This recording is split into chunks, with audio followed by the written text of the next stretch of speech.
یا اللہ میری امت کے گنہگاروں پہ رحم کر، ان کو جہنم سے آزاد کر۔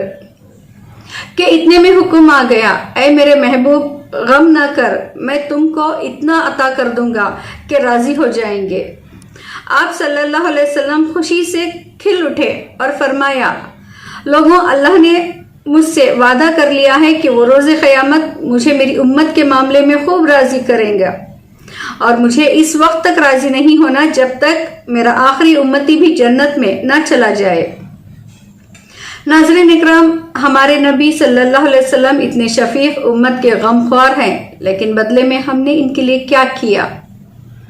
خیر، آج اس حدیث مبارکہ کو سنانے کا مقصد یہ ہے کہ حال ہی میں دہلی کے جنتر منتر پہ مسلمانوں کے گلے کاٹنے اور مسلمانوں کا قتل کرنے جیسے نفرت انگیز نعرے لگوانے والا ہندو رکشا دل کا پنکی چودھری، جس کے گنڈے 2 سال قبل آدھی رات کو ہتھیار سے لیس جامعہ ملیہ میں گھس کر طلبہ کی پٹائی کر کے انہیں لہولہان کر دیا تھا۔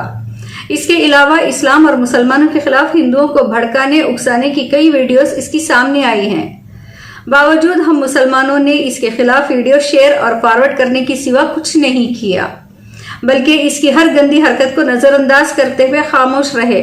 اس نے ہمارے بچوں کی پٹائی کروائی، تب بھی ہم نے چپی نہ توڑی، خون کے گھونٹ پی گئے، ہمیں کاٹنے قتل کرنے کی بات کی، تب بھی ہم نے صبر اور برداشت کر لیا، لیکن اب نہیں، ہرگز بھی نہیں۔ اب اگر مسلمان خاموش رہا تو وہ اس دور کا سب سے بڑا منافق کہلائے گا، کیونکہ اب اس ملعون خبیث کے بچے نے تمام حدیں پار کر دی ہیں۔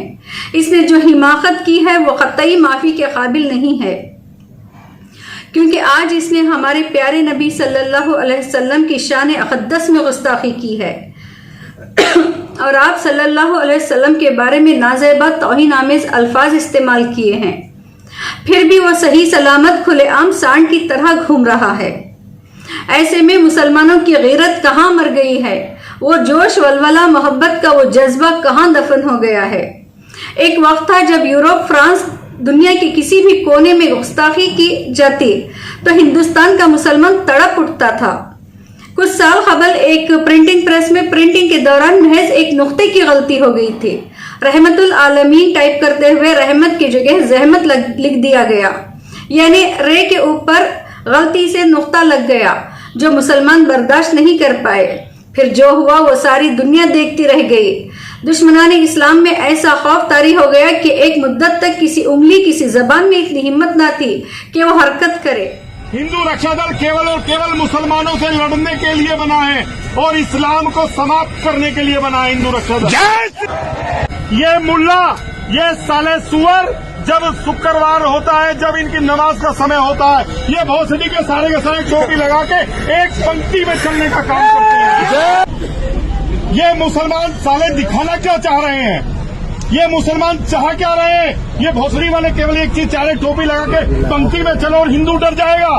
ارے ہندو ڈرنے والا نہیں ہے، جب تک ہندو رکشا دل ہے، جب تک ہندو کو پراست نہیں ہونے دیں گے اور طاقت کے ساتھ اسلام سے لڑنے کا کام کریں گے، جہادیوں کو سماپت کرنے کا کام کریں گے۔ ہر ویکتی 10-10 لوگوں کو یہاں لے آیا تو کیا مسلمان کی ہمت ہوگی بھوسڑی والوں کی یہاں قبر بنانے کی؟ ہوگی کیا ہمت بتائیے؟ تو بھائی آپ لوگ میری بات سمجھ لو، آپ لوگوں کو سمجھانے آیا ہوں، آپ لوگوں کو دھرم کے پرتی جگانے آیا ہوں۔ کوئی دوسرا آدمی ایسا کہنے والا آپ کے بیچ میں نہیں آئے گا، اس طریقے سے آپ کو سنگٹھت کرنے نہیں آئے گا۔ آپ لوگوں کو سنگٹھت ہونا پڑے گا اور طاقت کے ساتھ۔ لیکن آج حکمت کے نام پہ ہماری خاموشی اور بزدلی نے ایک سڑک چھاپ کو بھی بولنے کا موقع دے دیا ہے، اور اب تو یہ اتنا عام ہو چکا ہے کہ پولیس اور قانون کی نظر میں بھی یہ معمولی سی بات بن چکی ہے، جس کا ذمہ دار خود ایک مسلمان ہے، اس کی بزدلی ہے۔ جبکہ سوشل میڈیا پہ 2 کوڑی کے امت شاہ کو کوئی کچھ کہہ دے تو اس پہ مان ہانی دفعات لگا کر گرفتار کر لیا جاتا ہے۔ اتر پردیش میں بیٹھے اس یوگی کے خلاف کوئی صحافی لکھ بول دے تو اس کا قتل ہو جاتا ہے یا اسے جیل میں ڈال دیا جاتا ہے۔ یہاں قاتلوں، لٹیروں، بدماشوں اور بلاత్కాریوں کے لیے قانون ہے، لیکن جو پوری کائنات کے لیے رحمت العالمین بن کے آئے، آج اس شہنشاہ محبوب خدا صلی اللہ علیہ وسلم پہ گندی نالیوں میں پلنے والے پالتو جانور بھی بھونکنے لگے ہیں۔ آپ صلی اللہ علیہ وسلم کی شان میں گستاخی کر رہے ہیں اور ہم امتی کہلانے والے اسٹیج اور ممبروں پہ بیٹھ کر عشق رسول کے بڑے بڑے دعوے کرنے والے، ان کے نام مبارک پہ مگرمچھ کے آنسو بہانے والے بے حس بے غیرت ہو چکے ہیں۔ کہنے کو تو ہم مسلمانوں نے ہزاروں لاکھوں جماعتیں تنظیمیں بنائی ہیں، لیکن قسم ہے ان میں کسی ایک کی بھی اتنی اوقات، اتنی جرت نہیں کہ وہ ان ملعون خبیث کے بچوں کے خلاف سڑکوں پہ اتر آئیں، اپنے علاقوں میں ان رذیلوں کے نام پہ FIR کروائیں، پولیس اور قانون پہ دباؤ ڈالیں کہ ان گستاخوں کو سر عام سولی پہ چڑھائے۔ جبکہ عشق رسول کے دعوے تو سبھی کرتے ہیں، لیکن جہاں عملاً ثابت کرنے کی بات آئے تو حکمت اور صبر کی چادر اوڑھ کر اپنا پلہ جھاڑ لیا جاتا ہے۔ وہیں بھول کر بھی ایک مسلم بھائی نے کسی فرقے مسلک سے جڑے پیر یا مولانا کے خلاف کچھ کہہ دیا تو وہ بال مچ جاتا ہے۔ سوشل میڈیا سے لے کر زمینی سطح پہ اندھے مریدوں کی جانب سے مورکا چھیڑ دیا جاتا ہے، یہاں تک کہ ایک دوسرے پہ حملہ کرنے، ایک دوسرے کا خون بہانے سے بھی پیچھے نہیں ہٹتے۔ اتنا ہی نہیں، کسی سیاسی جماعت کے ایک ادنا سے مسلم غیر مسلم لیڈر کے بارے میں کچھ کہہ دو تو تانڈو مچا دیا جاتا ہے، جبکہ آپ صلی اللہ علیہ وسلم کی شان میں کی جا رہی گستاخی دیکھ سن کر بھی مسلمانوں کا خون نہیں کھولتا۔ آخر اس کے اندر کی وہ ایمانی حرارت کہاں چلی گئی کہ آج مسلمانوں کا خون پانی ہو چکا ہے؟ لعنت ہے ایسی مریدی پہ، ایسی چمچا گیری پہ، لعنت ہے ایسی بے حسی بے غیرت مردانگی پہ۔ کیا مسلمانوں کے نزدیک عشق رسول صرف 12ویں کے جلسے جلوس، بیانات، تقاریر، تحریر اور 11ویں کے دسترخوانوں تک محدود ہے؟ آخر کہاں ہے وہ بھیڑ جو 12 ربیع الاول کے جلوس میں عشق رسول کے نام پہ ڈسکو کی دھن پہ ناگن کی طرح لہراتی ہے؟ آخر کہاں ہے وہ رہبر قوم جو امامہ باندھے گلے میں پھولوں کے ہار پہن کر جلوس کی پہلی صفوں میں نظر آتے ہیں؟ آخر کہاں ہے وہ عشق کے دعوے کرنے والے عاشقان رسول؟ آج کیوں انہیں کچھ سنائی دکھائی نہیں دے رہا؟ کیا آج وہ زبانیں کٹ گئی ہیں یا ہاتھ پیر مفلوج ہو چکے ہیں؟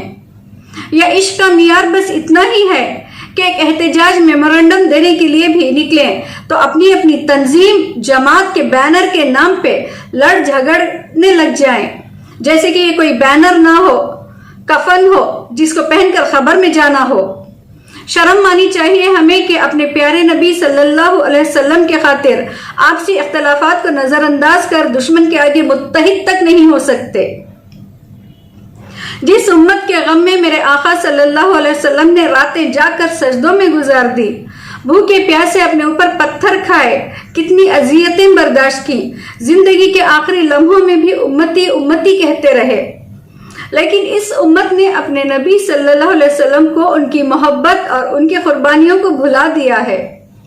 ورنہ خبیث کے بچوں کی اتنی اوقات نہیں ہوتی کہ وہ آپ صلی اللہ علیہ وسلم پہ انگلی تک اٹھا سکے، بلکہ یہ ہماری ہی بزدلی دنیا پرستی ہے کہ آج یہ کمینے اپنی اوقات بھول چکے ہیں۔ اور افسوس، ایک جسم کہلانے والی میرے نبی کی امت اپنے پیارے نبی کے خاطر بھی متحد نہیں ہو پاتی۔ شاعر نے بالکل سچ کہا ہے کہ آج 100 خداؤں کو ماننے والے ایک جگہ کھڑے ہیں اور ایک خدا کو ماننے والے بکھرے پڑے ہیں۔